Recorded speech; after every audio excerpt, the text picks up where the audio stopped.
नमस्कार, मैं हूं अनुराग दीक्षित। आप देख रहे हैं न्यूज नेशन। शाम 4 बजे की तमाम बड़ी खबरों को लेकर हम हाजिर हैं। इस बुलेटिन में अगले आधे घंटे जिन 4 बड़ी टॉप स्टोरी की बात करेंगे, उसमें पहली खबर कोरोना के कहर से जुड़ी हुई है। दिल्ली के बाद नोएडा तक कोरोना वायरस के संदिग्ध पहुंच चुके हैं। आज नोएडा के स्कूल में कोरोना वायरस को लेकर दहशत फैल गई। इस पूरी खबर को समझना बेहद जरूरी है। दिल्ली दंगों से जुड़े मामलों पर आज पुलिस को बड़ी कामयाबी मिली। यूपी के शामली से दंगाई शाहरुख गिरफ्तार हो चुका है। बात संसद में चल रहे हंगामे की भी होगी। 2 दिन से संसद हंगामे की भेंट चढ़ रही है। सवाल यह कि आखिर संसद में चल रहा है गतिरोध कब खत्म होगा। इसके अलावा बात करेंगे पीएम मोदी के सोशल मीडिया पर सस्पेंस की। पीएम मोदी ने साफ कर दिया है कि 8 मार्च यानी इंटरनेशनल वुमेन डे महिलाओं को समर्पित रहेगा उनके सोशल मीडिया अकाउंट के लिहाज से। इन 4 बड़ी खबरों पर बात विस्तार से, लेकिन आगे बढ़ने से पहले देश और दुनिया की कुछ अहम खबरें फटाफट अंदाज में। सह प्रायोजक सच्ची सहेली, महिलाओं के लिए भरोसेमंद औषधि एवं टॉनिक सच्ची सहेली। दिल्ली हिंसा के आरोपी शाहरुख को लाया गया दिल्ली। आज क्राइम ब्रांच ने शामली से किया था गिरफ्तार। हिंसा के दौरान जाफराबाद में की थी फायरिंग। नॉर्थ ईस्ट दिल्ली पहुंचे डिप्टी सीएम मनीष सिसोदिया। शिव विहार में हिंसा पीड़ितों से की मुलाकात, लोगों का बांटा दर्द। दिल्ली में हिंसा के खिलाफ यंग इंडिया का प्रदर्शन। जंतर मंतर पर करीब 500 प्रदर्शनकारी मौजूद। प्रदर्शनकारी छात्रों की बसों को पुलिस ने बवाना की तरफ भेजा। संसद भवन में पीएम मोदी से सीएम केजरीवाल ने की मुलाकात। दिल्ली हिंसा पर की चर्चा का केंद्र सरकार के साथ मिलकर करेंगे काम। केंद्र सरकार ने की कोरोना वायरस की तैयारियों की समीक्षा। पीएम मोदी ने किया ट्वीट, कहा मंत्रालय और राज्य मिलकर कर रहे हैं काम। भारत ने इटली, ईरान समेत 4 देशों का वीजा किया सस्पेंड। डीजीसीए ने जारी की एडवाइजरी। 26 दवाओं के निर्यात पर भी रोक। चीन में कोरोना से अब तक 3000 से ज्यादा की मौत। नोएडा के एक स्कूल में कोरोना वायरस का खौफ, सीएमओ ने की छात्रों की जांच। इटली से लौटे मरीज के संपर्क में आने का अंदेशा, 3 दिन के लिए स्कूल बंद। यूपी के मेरठ में स्वाइन फ्लू का कहर, अब तक 12 लोगों की मौत। अस्पताल में भर्ती 80 लोगों में 20 पीएसी के जवान भी। दिल्ली हिंसा को लेकर संसद में विपक्ष का हंगामा आज भी देखने को मिला। दोनों सदनों की कार्रवाई कल तक के लिए स्थगित। 11 मार्च को लोकसभा में होगी दिल्ली हिंसा पर चर्चा। बीजेपी संसदीय दल की बैठक में पीएम मोदी का बयान, कहा हम देश के लिए लड़ रहे हैं, देश हित से बढ़कर बीजेपी के लिए कुछ भी नहीं। सोशल मीडिया छोड़ने के संकेत पर पीएम मोदी का नया ट्वीट, कहा 8 मार्च को एक दिन के लिए महिलाएं चलाएंगी पीएम मोदी का सोशल अकाउंट। पीएम मोदी के सोशल मीडिया छोड़ने के संकेत पर संजय राउत का तंज, कहा करोड़ों फॉलोअर हो जाएंगे बेरोजगार। कांग्रेस ने भी उठाए सवाल। रामलला के मुख्य पुजारी सत्येंद्र दास का न्यूज नेशन पर बयान, कहा 24 मार्च तक अस्थायी मंदिर में विराजमान होंगे रामलला। कान्हा की नगरी पहुंचे सीएम योगी आदित्यनाथ। बरसाना की लड्डू होली में हुए शामिल। श्री कृष्ण के जन्म स्थान भी जाएंगे। पश्चिम बंगाल की वीरभूम में सियासी हिंसा, बीजेपी दफ्तर को किया आग के हवाले। बीजेपी ने लगाया टीएमसी के कार्यकर्ताओं पर आरोप। मध्य प्रदेश के रायसेन में मनचले को भारी पड़ी छेड़खानी। लड़की के परिवार वालों के साथ मौके पर मौजूद लोगों ने जमकर पीटा। श्रीलंका के राष्ट्रपति ने भंग की संसद। 25 अप्रैल को होंगे मध्यावधि चुनाव। 14 मई से शुरू होगा संसद का पहला सत्र। इंडोनेशिया से फिर सामने आई ज्वालामुखी की तस्वीर। दूर दूर तक फैले धुएं के और राख का गुबार। आसपास के इलाके को कराया गया खाली। कर्नाटक के मैसूर में तेंदुए ने 3 शावक दिखने से मचा हड़कंप। वन विभाग ने तीनों शावकों का रेस्क्यू करके जंगल में छोड़ा। बॉलीवुड स्टार टाइगर श्रॉफ ने मनाया अपना जन्मदिन। रितेश देशमुख और श्रद्धा कपूर के साथ मुंबई में काटा केक। चलिए बुलेटिन की शुरुआत करते हैं इस वक्त की बड़ी खबर के साथ। आपको बता दें कि दिल्ली हिंसा के आरोपी शाहरुख को दिल्ली लाया जा चुका है। शाहरुख को आज उत्तर प्रदेश के शामली से गिरफ्तार किया गया था। दिल्ली दंगों के दौरान शाहरुख ने खुलेआम दिन दहाड़े फायरिंग की थी। दिल्ली पुलिस की क्राइम ब्रांच ने शाहरुख को आज पश्चिमी उत्तर प्रदेश के शामली से गिरफ्तार किया है। इससे पहले ये जानकारी मिल रही थी कि शाहरुख को बरेली में पकड़ा जा रहा है। लेकिन देखिए जरा ये तस्वीर आपसे कुछ देर पहले की आप देख रहे हैं, जब दिल्ली पुलिस शाहरुख को शामली से दिल्ली लेकर आई है। उसके बाद मीडिया ने तमाम सवाल किए, लेकिन शाहरुख ने किसी भी सवाल का जवाब नहीं दिया। ये वही शख्स है जिसकी तस्वीरें आपने देखी थी अब से लगभग 8 दिन पहले। दिल्ली की सड़कों पर दिन दहाड़े ये शख्स अपनी पिस्टल को लहरा रहा था। 8 राउंड फायरिंग की थी शाहरुख ने दिल्ली हिंसा के दरमियान। हेड कांस्टेबल दिल्ली पुलिस के दीपक दहिया के ऊपर भी अपनी पिस्टल को तान दिया था। यही शख्स 8 दिन तक फरार चलता रहा, कभी पानीपत, कभी बरेली, कभी कहीं और। इस तरीके की तमाम जानकारियां सामने आती रही और आखिरकार दिल्ली पुलिस की क्राइम ब्रांच को बड़ी कामयाबी मिली। मोबाइल को ट्रेस करके शाहरुख को गिरफ्तार किया है दिल्ली पुलिस की क्राइम ब्रांच ने। पश्चिमी उत्तर प्रदेश के शामली से गिरफ्तारी हुई है। दिल्ली से तकरीबन 100 से 125 किलोमीटर की दूर पर शामली मौजूद है। सीधा रुख करते हैं, हमारे सहयोगी अवनीश चौधरी हमारे साथ जुड़ चुके हैं। अवनीश, इस वक्त की क्या कुछ ताजा जानकारी? शामली से शाहरुख की गिरफ्तारी के बाद अब दिल्ली पुलिस उसकी प्रेस कॉन्फ्रेंस के लिए तैयार है। कुछ देर में वो प्रेस कॉन्फ्रेंस होगी, उसमें बताया जाएगा कि इसके ऊपर जो चार्ज हैं वो क्या लगाए गए हैं, इसके क्रिमिनल बैकग्राउंड के बारे में बताया जाएगा। हालांकि अभी इसका कोई क्रिमिनल बैकग्राउंड सामने नहीं आया है, लेकिन पुलिस के लिए एक बड़ी कामयाबी है। न सिर्फ दिल्ली पुलिस क्राइम ब्रांच बल्कि दिल्ली पुलिस स्पेशल सेल की भी कई टीमें पिछली 24 तारीख से इसके पीछे लगी थी और आखिरकार इसको गिरफ्तार करने में जब कामयाबी पा ली है तो इसको दिल्ली लेकर आया गया है। और कुछ देर में अब जो क्राइम ब्रांच के अधिकारी हैं वो इसके बारे में प्रेस कॉन्फ्रेंस करके पूरी जानकारी डिटेल में देंगे। इस बीच ये भी पता चला है कि अपने तमाम उत्तर प्रदेश में अपने लगातार अपने ठिकाने बदलता रहा, अपने अलग अलग रिश्तेदारों के यहाँ रुका ताकि ये पुलिस को चकमा दे सके। और इसकी सिर्फ शाहरुख ही नहीं बल्कि इसके परिवार के और जो दिल्ली के जो बाकी रिश्तेदार थे वो भी अपने घरों पर ताला लगाकर जा चुके थे। पुलिस पे बहुत ज्यादा दबाव था इसकी गिरफ्तारी का। पुलिस हर मुमकिन कोशिश कर रही थी, हर संभावित ठिकाने पर दबिश दी जा रही थी। ऐसे में जो शाहरुख की अब जो गिरफ्तारी हो गई है शामली से, एक पुलिस के लिए राहत की सांस है, क्योंकि ये शाहरुख वो शख्स है जिसने दंगे फसाद को भड़काने में भी एक अहम भूमिका निभाई। ये बताया जा रहा है कि शाहरुख ने जिस तरीके से वहां पे खुली रोड पे फायरिंग की, उसके बाद जो समूह था, जो लोग थे वो और ज्यादा भड़क गए और उसके बाद ये पूरा मामला बढ़ता चला गया। चलिए अवनीश, बहुत बहुत शुक्रिया जानकारी साझा करने के लिए। आप नजर बनाए रखिए, देखना होगा दिल्ली पुलिस अपनी प्रेस कॉन्फ्रेंस में क्या कुछ नए खुलासे भी करती आई है। अब आपको दिखाते हैं शाहरुख की गिरफ्तारी दरअसल में हुई कैसे इस दंगाई को क्राइम ब्रांच की टीम ने धर दबोचा। शिकंजे में आया दिल्ली दंगों का पोस्टर बॉय, पकड़ा गया पुलिस पर पिस्टल तानने वाला दंगाबाज। शामली से गिरफ्तार हुआ दिल्ली हिंसा का सबसे बड़ा चेहरा शाहरुख। दिल्ली हिंसा का वो चेहरा जिसने जाफराबाद में सरेआम 8 राउंड फायरिंग की थी। दंगों का वो पोस्टर बॉय जिसने भीड़ को लीड किया और एक पुलिस वाले पर पिस्टल तक तान दी थी। आखिरकार वो शिकंजे में आ गया। 24 फरवरी को इसी शाहरुख ने कानून और अमन की धज्जियां उड़ाई थी। हिंसा की आग को हवा देने के लिए दिल्ली की सड़क पर वो सरेआम पिस्टल लेकर आगे बढ़ा। राजधानी में घंटों सरेआम उत्पात मचाता रहा। इस दंगाई पर न पुलिस का खौफ था न पकड़े जाने का डर। तभी तो वो बिना चेहरा ढके सरेआम पिस्तौल लहरा रहा था और उसके पीछे पीछे दंगाइयों की भीड़ थी। एक पुलिसकर्मी ने उसे रोकने की कोशिश की तो उसने पिस्तौल तान दी। पुलिस ने लाठी का डर दिखाया तो उसने दूसरी तरफ फायरिंग कर दी और वहां से फरार हो गया। मैं इस तरफ आया तो देखो एक लड़का भागता हुआ आ रहा है और फिर उसको मैंने थोड़ा डराने की कोशिश की डंडा दिखा के और उसका माइंड डाइवर्ट हुआ मैम। वो मेरी तरफ आता हुआ बढ़ता हुआ आया और कुछ मैंने उसको और थोड़ा बहुत और डराने की कोशिश की। फिर उसके बाद वो एक फायर राइट में करके और वापस चला गया मैम। तब तक सारी पब्लिक पीछे की तरफ जा चुकी थी, फायरिंग रेंज से बाहर हो चुकी थी। जिस दिल्ली हिंसा में 47 लोगों की जान चली गई उसके पीछे शाहरुख का भी बड़ा हाथ बताया जा रहा है। यही वजह है कि दिल्ली पुलिस कई दिनों से शाहरुख की तलाश कर रही थी। बताया जा रहा था कि वो दिल्ली के थाना उस्मानपुर का रहने वाला है, लेकिन घटना के बाद से ही वो अपने परिवार के साथ फरार हो गया था। दिल्ली पुलिस की क्राइम ब्रांच इस पोस्टर बॉय की तलाश में जगह जगह दबिश दे रही थी, लेकिन गिरफ्तारी से बचने के लिए वो बार बार अपनी लोकेशन बदल रहा था। लेकिन आखिरकार मोबाइल के जरिए शिकंजे में आ ही गया हिंसा का सबसे बड़ा चेहरा। दावा किया जा रहा है कि दिल्ली पुलिस की 10 टीम शाहरुख की तलाश में थी। पुलिस ने सर्विलांस से जब उसकी लोकेशन ट्रेस की तो पहली बार उसके पलवल में होने के सबूत मिले, लेकिन पुलिस जब तक उस तक पहुंचती वो पलवल से भी भाग निकला। बताया जा रहा है कि कानून के शिकंजे से बचने के लिए वो कैराना, अमरोहा और बरेली तक में भागता रहा, लेकिन दिल्ली पुलिस की क्राइम ब्रांच ने जाल बिछाया और उसे यूपी के शामली से गिरफ्तार कर लिया। पर्दे के पीछे जो लोग हैं सबका पता लगा करके सबको गिरफ्तार करके उनके खिलाफ सख्त कानूनी कार्रवाई करने की जरूरत है।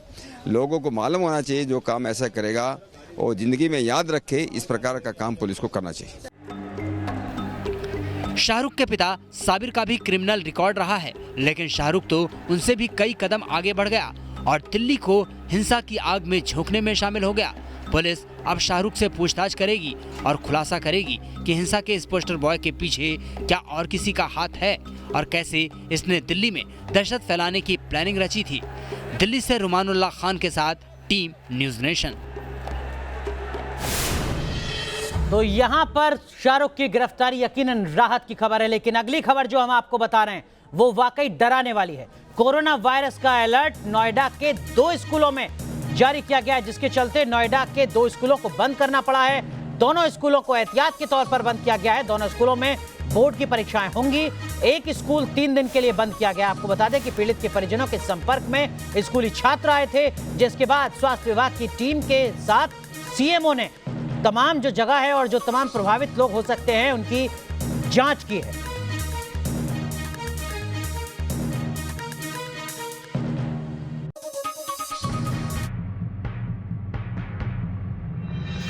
नोएडा तक पहुंचा कोरोना का खौफ, दहशत में बंद की गई एक स्कूल। 1000 कंपनियों को सीएमओ ने भेजा नोटिस। नोएडा में एक शख्स में कोरोना वायरस पाए जाने की खबर फैली तो हड़कंप मच गया। बताया जा रहा है कि यह शख्स इटली से परिवार के साथ हाल ही में घूम कर आया था। उस वक्त तक न तो उसमें कोरोना के लक्षण थे और न ही इटली में कोरोना इस कदर खतरनाक स्तर पर फैला था। लिहाजा उस शख्स की स्क्रीनिंग नहीं की गई और लोगों के बीच में ही वो रहने लगा। कुछ दिन पहले उसने एक पार्टी भी दी थी, इसमें नोएडा के एक प्राइवेट स्कूल के बच्चे भी शामिल हुए थे। लेकिन अब ये देखते हुए कि कहीं वो बच्चे भी कोरोना के चपेट में न हों, एहतियातन जरूरी कदम उठाए जा रहे हैं। कोरोना वायरस तेजी से दुनिया भर में पैर पसार रहा है, लेकिन अब खौफ नोएडा में भी है। दिल्ली में एक पॉजिटिव केस पाया गया है। इटली से लौटा एक शख्स जिसने एक पार्टी दी थी और इसी प्राइवेट स्कूल के 5 बच्चे उस पार्टी में शामिल हुए थे। उनका टेस्ट किया जा रहा है, रिपोर्ट आना बाकी है। लेकिन जिस तरीके से कोरोना वायरस दिल्ली में पॉजिटिव पाया गया, उसके बाद से ही दिल्ली में भी अलर्ट जारी कर दिया गया है। नोएडा में भी अलर्ट जारी किया गया है। 5 बच्चे जो इस स्कूल में पढ़ते हैं, रोजाना बस से आया करते थे और अभी थोड़ी देर पहले हमारी सीएमओ से बात हुई है, गौतम बुद्ध नगर के सीएमओ से बातचीत हुई। उनका ये कहना है कि पूरे स्कूल को सैनिटाइज किया जाएगा, बस को भी सैनिटाइज किया जाएगा। नोएडा के एक स्कूल में कोरोना वायरस की खबर फैली तो स्वास्थ्य महकमे में भी हड़कंप मच गया। आनन फानन में स्वास्थ्य विभाग की टीम ने स्कूल का दौरा किया। 5 बच्चे यहाँ पे जब आ गए थे, स्कूल में अटेंड किया था। कल आए थे, तो कल जब बच्चे आए थे तो उसके बाद रिपोर्ट आई कि वो पॉजिटिव निकले, तो वो बच्चों को क्वारंटाइन में भेज दिया गया है और बाकी स्कूल को सैनिटाइज करा लिया जा रहा है।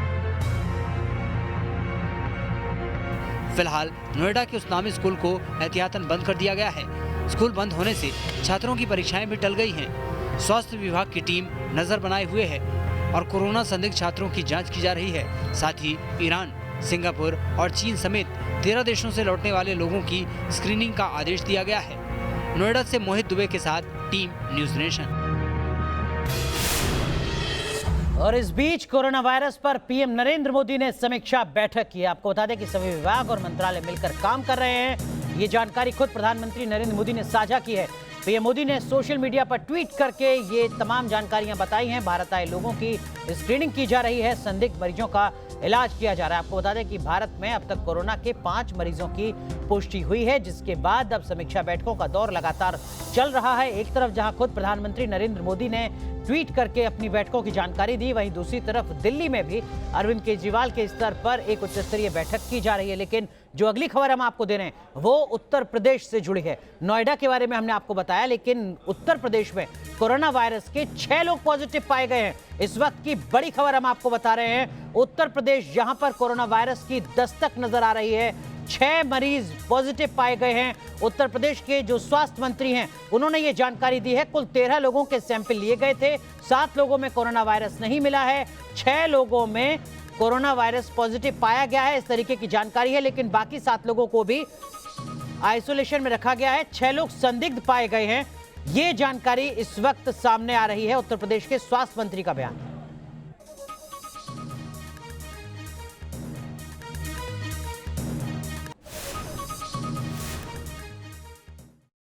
हाँ, ये लोग जो इटली से जो लोग गए थे, इनके साथ में थे, इनके रिश्तेदार थे। ये जब वापस आया गया था और दिल्ली के द्वारा सूचना जो प्राप्त हुआ था, तो इनकी जांच आगरा में करा ली गई थी। इनमें से 6 लोग पॉजिटिव पाए गए हैं इनके सैंपल लेने के बाद, और दिल्ली के ही अनुरोध पर उनको सफदरजंग शिफ्ट कर दिया गया।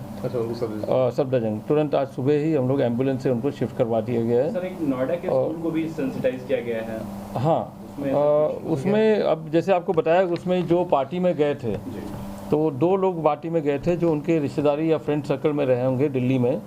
उनके वापस आने के उपलक्ष्य में जो पार्टी उन्होंने दिया था, उसके संबंधित उनको भी बैक ट्रेस हम लोग करते हैं। जितने लोग उस परिवार से मिले थे उनको बैक ट्रेस करना उस परिवार में जुड़े हुए लोगों को भी ट्रैक करना, कितने और उनके घर के लोगों को भी ट्रैक करना। जो 13 लोग प्रारंभिक हम लोग ने पकड़ा था या उसको जांच की थी, उसमें उनके नौकर, ड्राइवर, जो भी उनके खाना पकाने वाले, ये सबको हम लोग ट्रैक कर रहे हैं।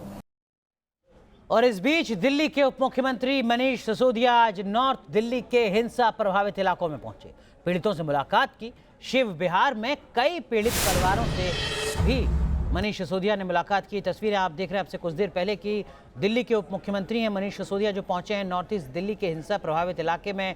जो तमाम पीड़ित हैं उन लोगों से बात की है, समझने की कोशिश की और साथ ही साथ स्थिति को खुद भी जाना।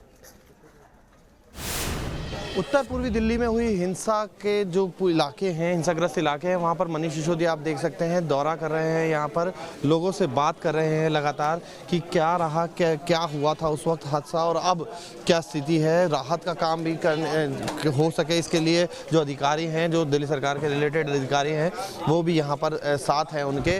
और कोशिश ये है कि जो भी क्षतिग्रस्त मकान हैं, जिसे आप देख सकते हैं ये तस्वीरों में, ये आपके मकान जो पीछे है ये क्षतिग्रस्त है पूरा। और इस मकान में देखिए, ये देखिए मकान के बाहर ही यहाँ पर बाइक्स जला रखी हैं। और घर की स्थिति आप देख सकते हैं, घर की स्थिति भी ऐसी है जहाँ पर आग लगा दी गई थी और यहाँ पर स्थिति आपको नज़र आ रही है। और इधर अगर मनीष सिसोदिया जो हैं वो लोगों से बात कर रहे हैं। मैं अपने वीडियो जर्नलिस्ट मनोज से कहूँगा कि ये तस्वीरें दिखाएं कि कैसे मनीष सिसोदिया जो है वो लोगों से बात कर रहे हैं, लोगों से जानना चाह रहे हैं। और एक जो घर है उनके क्या हालात हैं। शिवपुरी का ये इलाका है जहाँ पर मनीष सिसोदिया, शिव विहार का इलाका है। शिव विहार के इलाके में मनीष सिसोदिया जो है वो आए हैं और लोगों से बात कर रहे हैं, क्योंकि दिल्ली सरकार ने मुआवजे की घोषणा कर दी है और दिल्ली सरकार जो है वो 25,000 रुपये शुरुआती तौर पर दे रही है। और साथ ही साथ मकान और बाकी जो चीज़ें हैं उनका भी मुआवजा देने की बात है। लेकिन सवाल बड़ा ये है कि जो ये ज़िंदगी इस तरीके से पटरी से उतर गई है, वो ज़िंदगी पटरी पर कैसे लौटेगी और मुआवजे के मरहम कितना काम जो है वो दिल्ली वालों के लिए और खासकर इस हिंसाग्रस्त इलाके में कर पाती है। वीडियो जर्नलिस्ट मनोज कुमार के साथ मोहित बख्शी, न्यूज़ नेशन दिल्ली। तो न्यूज़ नेशन के संवाददाता मोहित बख्शी ने दिल्ली के उप मुख्यमंत्री मनीष सिसोदिया से खास बात की। किस तरह के हालात आपने देखे यहाँ? हालात बहुत ख़राब हैं और घर, दुकान, हिंदू मुस्लिम सबके घर जलाए गए। और बस उपद्रवियों का मुझे तो ऐसा लग रहा है कि एकदम अपराध करने के मकसद से निकले थे और वो किसी को नहीं देख रहे थे। और यहाँ तक स्कूल को जलाया गया है। 1200 बच्चे इस स्कूल में पढ़ते थे। तो ये कौन लोग हैं जो स्कूल के खिलाफ हैं? स्कूल को कैसे जला सकते हैं, घरों को कैसे जला सकते हैं, दुकानों को कैसे जला सकते हैं, इंसानों को कैसे मार सकते हैं? तो बहुत ही अमानवीय पूरा तस्वीर यहाँ देखने को मिल रही है। और पिछले 5-6 दिन से तो मैं लगातार यहाँ फील्ड में ही हूँ, लगातार डिस्ट्रिक्ट ऑफिसर्स के साथ में और फील्ड में दौरा कर रहा हूँ। यहाँ मैं देख रहा हूँ कि ये जो असेसमेंट हमारा चल रहा है, हमारे SDMs लगे हुए हैं। तो मैं पूरा सुनिश्चित करूँगा कि एक एक दुकान, एक एक घर का ठीक से असेसमेंट होके और जिसका जो मुआवजा बनता है वो उसको जल्द से जल्द मिल जाए। और हमने फौरी तौर पर मुआवजा दिलाना शुरू कर दिया है। स्कूल की कंपनसेशन किस तरह से करेंगे? स्कूल का कंपनसेशन जो है वो संसद में इसलिए उठाया जा रहा है क्योंकि वहाँ हमने भी इस चीज़ की मांग की है कि इस पर इंक्वायरी कमीशन बैठना चाहिए इसको। और जिस तरह देश में और दंगे हुए, उनकी इंक्वायरी हुई, किसकी क्या भूमिका रही, कहाँ के सारे रिकॉर्ड तलाशे जाएं, सारी जानकारियाँ तलाशी जाएं। उसके बाद में एक बहुत इंडिपेंडेंट इंक्वायरी की ज़रूरत है और उसकी हम मांग। स्कूल का कंपनसेशन किस तरह से? बिल्कुल कुल मिलाकर के आप देख सकते हैं कि साफ तौर पे अभी स्कूल कंपनसेशन की बात तो नहीं की गई, लेकिन लगातार चेक किया जा रहा है स्कूलों में कि किस तरह से नुकसान हुआ है। मनीष सिसोदिया भी आए थे, न्यूज़ नेशन के सवालों का जवाब दिया उन्होंने। और जिस तरह से नुकसान हुआ है उसकी भरपाई अब कैसे होगी ये सुनिश्चित करना होगा। और इस बीच आपको नॉर्थ दिल्ली के शिव विहार की तस्वीरें दिखाते हैं जहां हिंसा के दौरान जबरदस्त पथराव हुआ था। न्यूज़ नेशन संवाददाता सैयद आमिर ने लोगों से बात की। दिल्ली का नॉर्थ ईस्ट का इलाका दंगों की भेंट चढ़ गया। यहां पर पत्थरबाजी सबसे ज्यादा हुई। पत्थरबाजी ऐसी जिसने जम्मू कश्मीर का भी रिकॉर्ड तोड़ दिया, जहां पर पत्थर ही पत्थर चल रहे थे। केवल जमीन से नहीं बल्कि ऊंची ऊंची इमारतों से भी पत्थर एक दूसरे के घरों में बरसाए जा रहे थे। ये आखिर पत्थर आए कहां से थे? क्या पूरी प्लानिंग की गई थी? किस तरह से ये पूरी प्लानिंग करके इस पूरे इलाके को दंगाइयों ने अपना अड्डा बनाया और कई जगहों पे जा करके लॉन्च पैड की तरीके से इन पत्थरों को बरसाया गया। कुछ ऐसे ही लोग हमारे साथ मौजूद हैं जिन्होंने आंखों देखी इस पूरे मंजर को देखा और अपना बहुत कुछ खो दिया। ये बताइए कि ये जो पत्थरबाजी हुई, जम्मू कश्मीर में तो पत्थरबाजी कम हो गई, खत्म हो गई, लेकिन यहाँ पर जो पत्थरबाजी हुई क्या मंजर था वो आप हमें बताएं। सर उस मंजर को आप देखोगे तो रोंगटे खड़े हो जाएंगे। इतना ज़बरदस्त इधर से भीड़ आई और सीधा पत्थर। उस थोड़ी देर बाद में मेरे भाई और मेरा बेटा इसके अंदर था, वो अंदर थे, हम उसे निकालने की कोशिश करी तो पत्थरबाजी शुरू होगी, बाहर से शटर तोड़ने शुरू कर दिए। कभी ऐसी खबरें आपने न्यूज़ में जम्मू कश्मीर में इस तरह की पत्थरबाजी देखी? सर देखी थी कि वहाँ इतनी नहीं होती थी जितनी यहाँ हुई है। यहाँ तो पूरा एक साथ 10,000 लोगों की भीड़ आई और उसने पत्थरबाजी शुरू कर दी। दुकान के शटर तोड़े और आग लगा दी, लूटपाट करी और आग लगा दी। आपकी दुकान भी जला दी? मेरी दुकान, मैं अपनी दुकान के सामने खड़ा हूँ सर। मेरी दुकान भी जला दी, मेरे भाई की भी जला दी। पहले मेरे भाई की जलाई, उसके बाद मेरी जलाई। गोदाम पत्थरों को किस तरह से इस्तेमाल किया जा रहा था? कैसे गुलेल लगाई हुई थी उस वाली दीवार पे, आपको मैं दिखाता हूँ। इधर से कैमरामैन देखो, उधर से गुलेल लगाई हुई थी बड़ी वाली, और उससे सीधा हमारी मंजिल थोड़ी नीचे है। वहीं दिल्ली हिंसा पर आज फिर संसद में जोरदार हंगामा देखने को मिला। कार्रवाई शुरू होते ही विपक्ष के सांसदों ने जोरदार हंगामा किया। दोनों सदनों की कार्रवाई कल तक के लिए स्थगित करनी पड़ी। 5 तस्वीरें आप देख रहे हैं संसद की, जहां एक तरफ संसद में लोकसभा के अंदर जबरदस्त हंगामा हुआ। स्पीकर ने साफ साफ कहा कि नियमों का पालन नहीं होगा तो सख्त कार्रवाई होगी, लेकिन उसका भी कोई खास असर होता नजर नहीं आया। पहले कार्रवाई को 12 बजे तक के लिए स्थगित किया, फिर 2 बजे तक और फिर पूरे दिन के लिए। वहीं राज्यसभा में भी लगभग ऐसा ही हंगामा देखने को मिलता रहा। सरकार की तरफ से कहा गया कि लोकसभा अध्यक्ष स्थिति को सामान्य करें, उसके बाद जिस भी मुद्दे पर चाहे विपक्ष बहस कर सकता है, चर्चा कर सकता है, लेकिन जो गतिरोध है वो लगातार देखने को मिला। संसद भवन के अंदर ही नहीं बल्कि परिसर के बाहर भी नारेबाजी हुई। लगातार दूसरे दिन भी लोकसभा में विपक्ष केंद्रीय गृह मंत्री अमित शाह के इस्तीफे की मांग पर अड़ा रहा। सदन सुचारू रूप से चले, इसके लिए लोकसभा स्पीकर ओम बिरला ने अपने चैम्बर में ऑल पार्टी मीटिंग बुलाई, जिसमें यह तय हुआ कि प्रश्नकाल को बाधित नहीं किया जाएगा। लेकिन जैसे ही सदन की कार्रवाई प्रारंभ हुई, कांग्रेस पार्टी के सांसद हंगामा करने लगे और जैसे ही लोकसभा स्पीकर को यह लगा कि अब सदन को चलाना सुचारू रूप से उनके मन के मुताबिक नहीं है, उन्होंने लोकसभा की कार्रवाई को 2 बजे तक के लिए स्थगित कर दिया।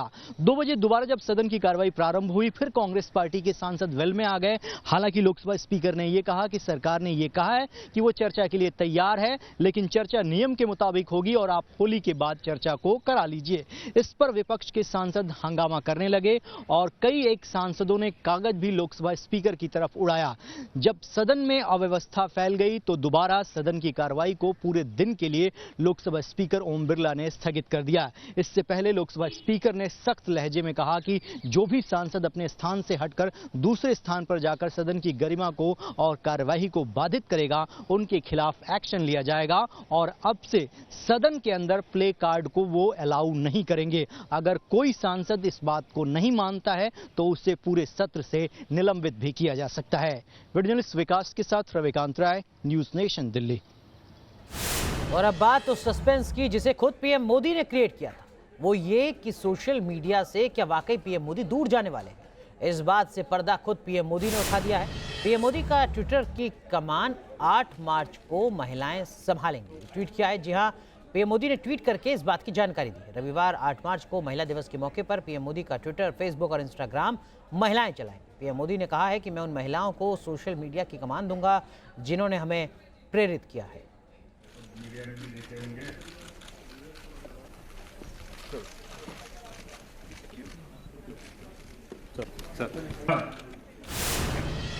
चलिए 4 बजे 40 खबर में बस इतना ही, लेकिन आप बने रहिए न्यूज नेशन के साथ, क्योंकि खबरों का सिलसिला यहाँ कभी नहीं।